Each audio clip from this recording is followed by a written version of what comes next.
आरएसएसची केरळमध्ये महत्त्वाची बैठक आहे। या बैठकीत देशभरातील भाजपच्या स्थितीबाबत संघाकडून आढावा घेतला जाईल। भाजपच्या डाऊनफॉलच्या पार्श्वभूमीवर मंथनही केलं जाईल असं कळतंय। बैठकीसाठी महत्त्वाचे नेते हे केरळकडे रवाना झालेत। केरळची निवड करण्यात आलेली आहे आरएसएस कडून महत्त्वाच्या बैठकीसाठी आणि या बैठकीत देशभरातील भाजपच्या स्थितीबाबत संघाकडून आढावा घेतला जाणार आहे।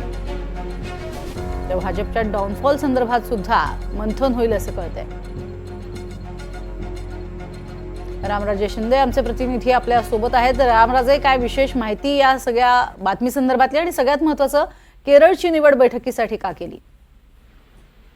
बिलकुल, केरळ हे महत्त्वाचं स्टेट आहे आणि हे कधीच भाजपचं तिथे कोणत्याही लोकप्रतिनिधीमधून निवडून आला नव्हता, परंतु यावेळेस केरळमध्ये भाजपनं खातं उघडलं आहे आणि म्हणूनच केरळ असेल पश्चिम बंगाल असेल हे भाजपसाठी महत्त्वाचं आहे, कारण हे दोन्ही राज्य जे तो डाव्यांचा गड आहे आणि म्हणूनच तिथे शाखा वाढवण्यासाठी आणि त्याचबरोबर संघाची पास्ट, प्रेझेंट आणि फ्युचर म्हणजे की भूत, वर्तमान आणि भविष्य या तिन्ही काळामध्ये कशी प्रगती झाली, अगोदर किती शाखा झाल्या, आता किती शाखा आहेत, पुढे किती शाखा कराव्या लागणार आहेत आणि आता येत्या निवडणुका महाराष्ट्र, हरियाणा आणि जम्मू काश्मीर त्या पार्श्वभूमीवर कशी तयारी करायला पाहिजे, भाजप सोबतचा समन्वय कसा असला पाहिजे आणि त्याचबरोबर की नवीन राष्ट्रीय अध्यक्ष भाजपचे नेमायचे आहेत त्याच्यामध्ये कोणकोणती नावं असायला पाहिजेत या सगळ्याच मुद्द्यावर सखोल चर्चा या बैठकीत होणार आहे आणि त्यामुळे देशभरातील सर्व प्रचारक, प्रमुख नेते जे आहेत ते सगळे आलेले आहेत या बैठकीला।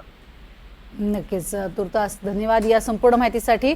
तर आपण बघतोय की भाजपच्या डाऊनफॉल संदर्भात सुद्धा आणि त्या पार्श्वभूमीवर काही महत्त्वाचं मंथन या बैठकीमध्ये होऊ शकतं।